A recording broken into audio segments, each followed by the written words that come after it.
Hi மக்களே, பாருங்கள், காட்டிலேருந்து கீரை பொறிச்சிட்டு வந்திருக்குறாங்க எங்கள் அண்ணி. இப்போ இந்த வெறும் கீரை தான் நம்ம கடைய போகிறோம். வாஷ் பண்ணியாச்சுங்க, ஒரு 4 வாட்டியே வாஷ் பண்ணியாச்சு. கீரைனா நம்ம பொறிச்சிட்டு வந்தாலும் சரி, கடையில் வாங்கினாலும் சரி, ஒரு 4-5 வாட்டி க்ளீனாக வாஷ் பண்ணி வச்சுக்கிறது ரொம்ப நல்லது.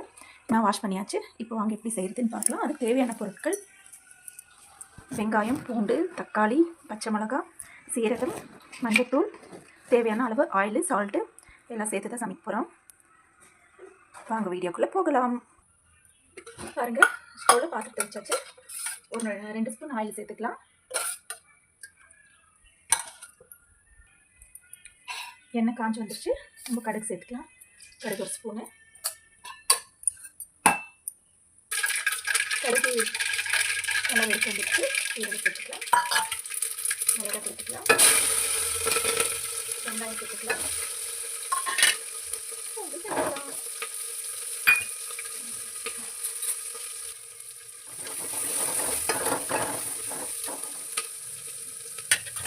கொஞ்சம் பாதி அளவு நல்லா வெங்காயத்தை வதக்கி எடுத்துக்கலாங்க.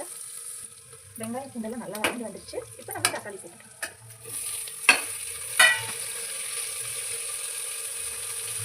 மஞ்சள் தூள் சேர்த்துக்கலாம். இப்போ நம்ம கீரை சேர்த்துப்போம். கீரையை சேர்த்தாச்சுங்க. இப்போ நம்ம அது கூடயே சால்ட்டு சேர்த்துக்கலாம். இனி அது வேக முடியாது வச்சுக்கலாங்க. வாங்க, கீரை எவ்வளோ வெந்துட்டு பார்க்கலாம். நான் கீரை வேகணுங்க. நல்லா மிக்ஸ் பண்ணிக்கலாம். எல்லாத்தையும் மிக்ஸ் பண்ணிக்கலாம். பாருங்க, எல்லாம் நல்லா மிக்ஸ் பண்ணி வச்சாச்சு. தக்காளி எல்லாம் வெந்து வந்துருச்சு. நல்லா இன்னும் கொஞ்சம் சாஃப்டாக வெந்துருட்டோம். பாருங்கள், கீரை நல்லா வெந்துருச்சு.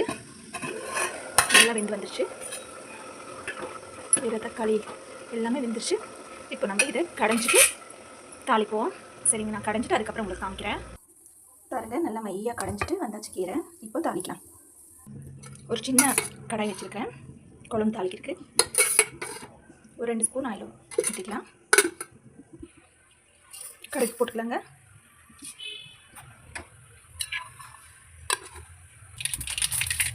கடுகு நல்லா வெடிச்சிடத்து. 2 காஞ்ச மிளகாய், அப்புறம் வெங்காயம். இதை நல்லா வதக்கிக்கலாம். பாருங்கள், வெங்காயம் நல்லா வெந்துருச்சு. இப்போ நம்ம கீரை கடைஞ்சி வச்சுருக்கோம் இல்லைங்களா, அதில் இதையை சேர்த்துக்கலாம்.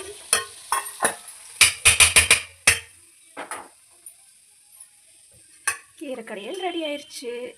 உங்களுக்கு இந்த வீடியோ பிடிச்சிருந்துச்சுன்னா லைக் பண்ணுங்கள், ஷேர் பண்ணுங்கள். நம்ம சேனலுக்கு மறக்காமல் சப்ஸ்கிரைப் பண்ணுங்கள். Sister vlog. Thank you for watching. Bye.